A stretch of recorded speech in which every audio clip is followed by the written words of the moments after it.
Terus ketika juga saya menemani KKN di daerah Magelang gitu, itu juga ada sesuatu yang kemudian tidak masuk akal gitu. Ketika kami kawan-kawan mahasiswa itu melakukan sosialisasi peduli COVID untuk menjadikan desa tangguh COVID, itu bagi mereka diketawain gitu, bagi kawan-kawan di Magelang itu.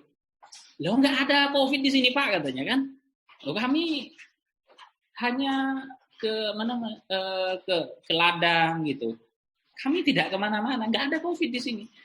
Jadi ada ruang gap yang luar biasa antara masyarakat perkotaan dengan masyarakat pedesaan gitu. Sehingga kemudian menimbulkan respon yang juga berbeda. Lah, ini saya kira juga perlu menjadi perhatian. Jangan-jangan ketakutan terhadap COVID itu karena kita dibombardir oleh informasi.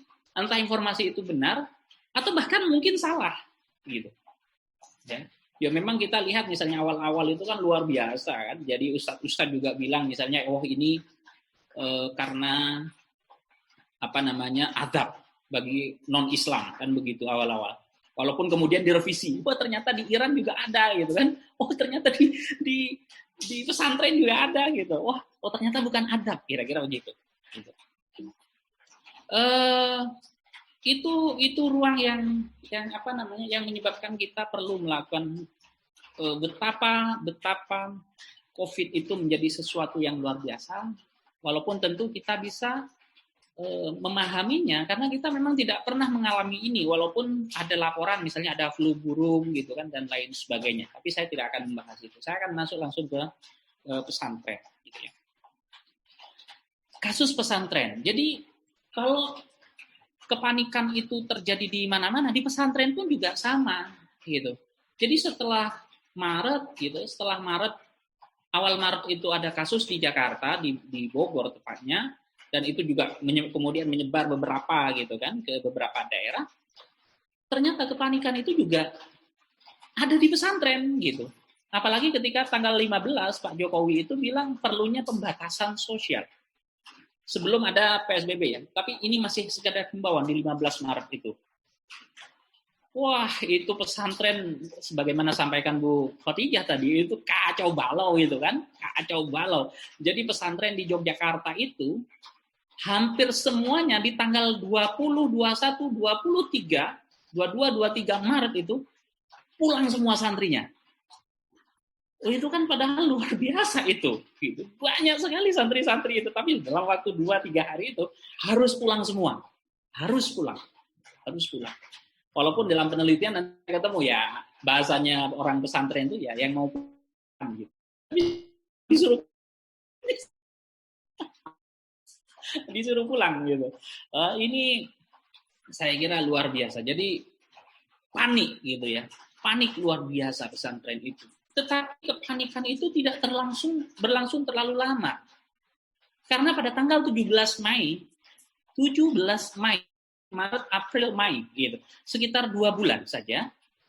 April, Mei, ya. Sekitar 2 bulan saja. Itu sudah ada pondok di Yogyakarta yang santrinya diminta kembali. Gitu.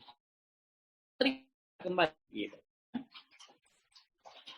Ya walaupun secara umum kembali ke pondok itu bulan Juni, 17 Juni itu sudah mulai kembali ke pondok. Gitu. Jadi pada tanggal itu ya ketika kembali itu mereka sudah mulai menyelenggarakan proses pembelajaran khususnya yang berkaitan dengan pelajaran pesantren, ngaji gitu dan lain sebagainya lah. Yang menghafal, kemudian yang menghafal Al-Quran itu, gitu. Kitab kuning itu intens sekali gitu. Bahkan dalam beberapa waktu misalnya, ketika pesantren ini menjadi klaster COVID sekalipun, pesantren itu bergeming untuk memulangkan santrinya. Nggak ada yang memulangkan santrinya. Ini kan menarik sekali, gitu kan? Ini kan menarik sekali. Kenapa menarik? Karena pesantren seolah-olah itu melawan pandangan publik, gitu. Protokol kesehatan itu seolah-olah tidak berlaku. gitu kan? Ya, sebagaimana tentu dipromosikan oleh nakes dan pemerintah. Itu nggak berlaku sama sekali, kawan-kawan.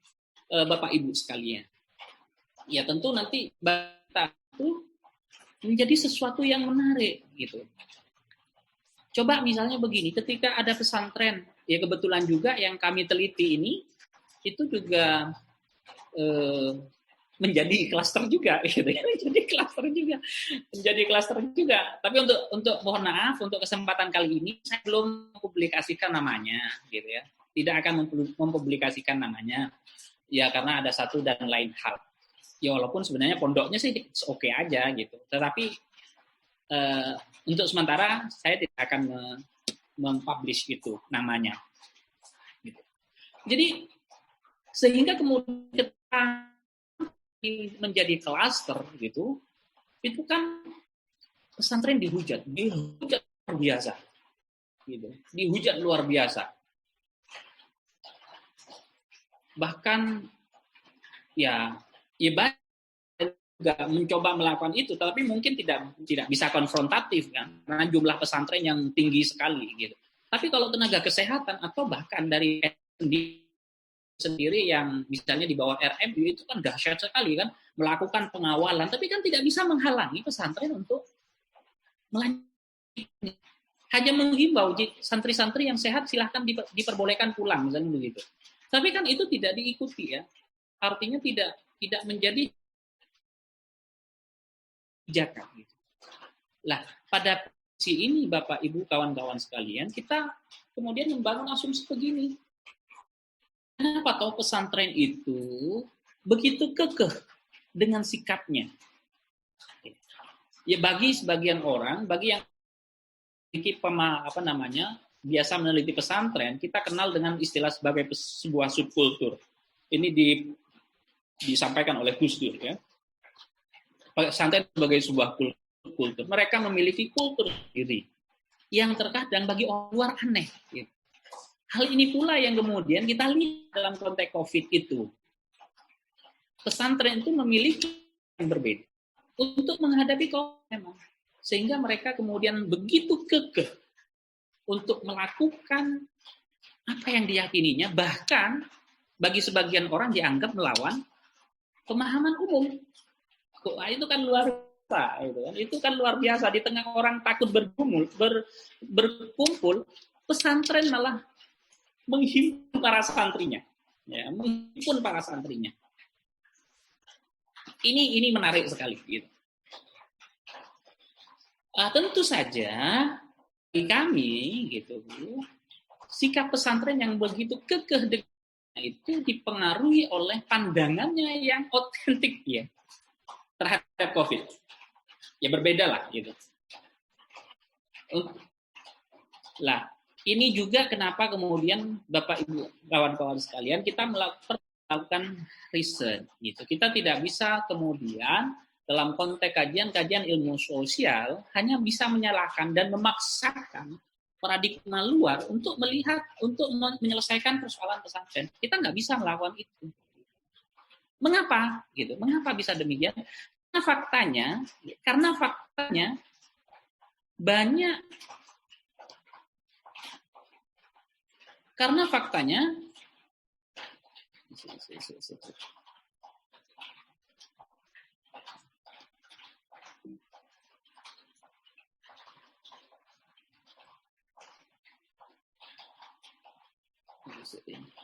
faktanya begini, jadi walaupun betul pesantren dianggap sebagai pihak yang bertanggung jawab gitu. Kita bisa juga lihat ya, ternyata banyak juga tenaga kesehatan yang secara teguh menerapkan bahkan dalam beberapa kasus banyak juga tenaga kesehatan yang kemudian meninggal dunia. Gitu. Lah, hal-hal seperti ini kemudian membangun menjadi ruang pesantren untuk membangun narasinya sendiri. Makanya di sini kita perlu kemudian mendengar pesantren memiliki pandangan yang demikian itu. Atau kalau kita menggunakan perspektifnya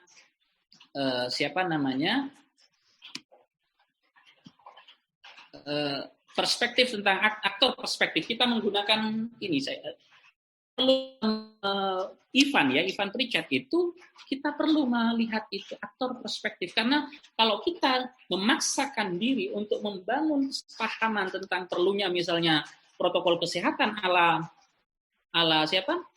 nakes, itu jelas tidak sepenuhnya diterima gitu. Ataupun kalaupun misalnya dengan menggunakan tenaga tentara dan segala macamnya misalnya sebagaimana dilakukan di kota-kota, itu akan melukai hak pesantren. Itu akan melukai hak pesantren. Nah, hal itu yang kemudian mencoba kita yang mendrive kita untuk melakukan penelitian ini.